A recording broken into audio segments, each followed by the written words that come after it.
Now let me explain what happened to Shake Flask experiment or Shake Flask fermentation. The one before was bioreactor fermentation. So in day one you already prepared 4 plus, you remember? Okay, in day one, so you have prepared 4 sterilized flask and at the end of day one. So you're going to populate that, going to fill it up with a fresh that media that you have sterilized, okay, that you have prepared, okay, half liter each media and then half liter of glucose. You combine first in the laminar flow hood into one container, one bottles, and then you aliquot or distribute into the 4 flasks.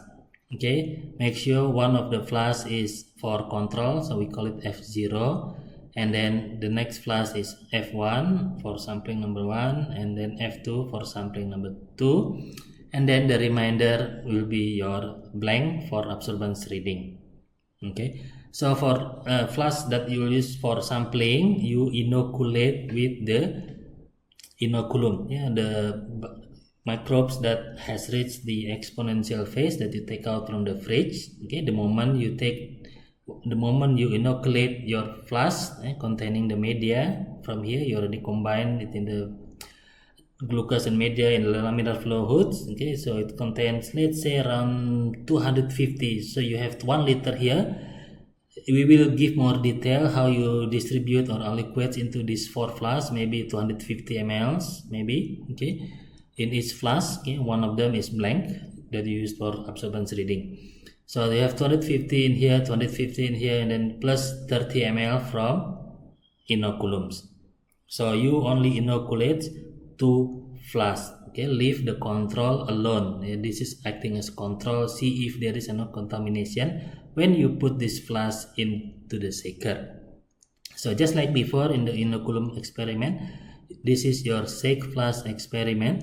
Okay, you're going to put these 3 flasks into a shaker, temperature control shaker, 1, 2, 3. Okay, and then it will shake at about 100 or 200 RPMs. Okay, and yeah, get it going. Yeah, this is a shake flask experiment. So you already done aseptically. Make sure it is closed and everything. Only oxygen is allowed to get access to. So the moment you inoculate, it is your time 0. So you isolate or take out 10 milliliters sample at time 0, and then label it, and then take 3 ml for absorbance reading for time 0. Okay, and this 3 ml, I'm not sure if we can also on this 7 ml, I don't know if you can also measure the pH.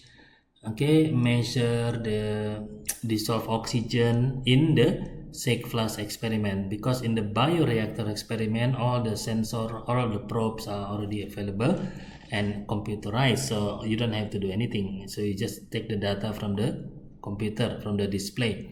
However, in the shake flask experiment you will have to use manual, okay, handheld probes. Check the pH on time 0, and then time 3, time 6, and so on.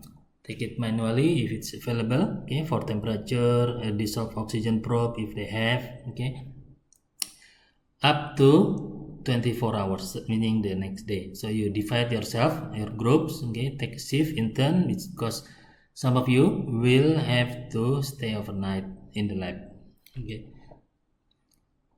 moving on. So shake flask experiment will be 24 hours, as well as the bioreactor.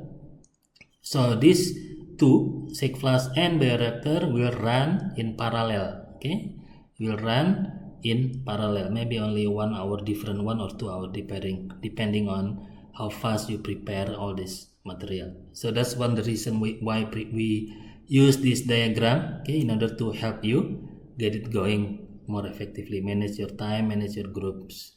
That's mainly it for day 2. Yeah, day 2 focusing on conducting or running shake flask fermentation and bioreactor fermentation experiment. As you can see here, both shake flask and bioreactor will be measured, okay, using spectrophotometry at against the blank The blank is, in this case, I forgot to mention, is media only. Okay, leave at room temperature in the lab. So it's media only. And then, yeah, you should have both data from bioreactor and data from the SEX Plus experiment. After you read the observance in the QFAT, okay, you can throw away. Yeah, you have the backup, you have the copy, the 7 ml inside this universal bottle, okay, that you will use for assay, glucose assay and dry weight assay. Okay, continue. Every time you take sample, make sure you plot. Okay, you plot into a graph like this, observance time against the observance, indicating the growth. Okay, based on the cloudiness, if you like. Okay, and also do not forget to record, okay, the value for dissolved oxygen, pH, temperatures, everything every time you do the sampling. So you will have not only observance, yeah, growth profile like this with comparing between SEQ flask and bioreactor, you should also have the value of temperature, which should be constant, okay, oxygen, which is also constant, pH maybe fluctuated a little bit, but we'll see. Okay, so that's SEQ flask and bioreactor fermentation. So at the end of, well, it's not really at the end because it continues until 24 hours the next morning. So the output for day 2 is number 1, you have the pictures or image of your plates.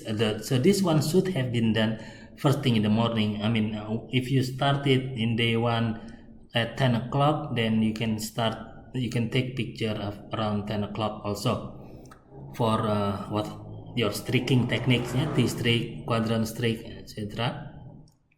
Take image, okay. Ideally you should have the beginning and then at the end. Okay? Never mind. So you just see if you can isolate or if you can create a single colony from your petri dish. So you have your image of your plate, ice tracking technique, and you have samples of from your bioreactors and from SEQ flask fermentation in the fridge, okay, the remaining 7 ml every time you took sampling. Okay, you have data of pH of all of this, okay, ongoing fermentation experiment for 24 hours, pH, dissolved oxygen data, temperature data, and absorbance data. Okay, so that's the main activity in day 2.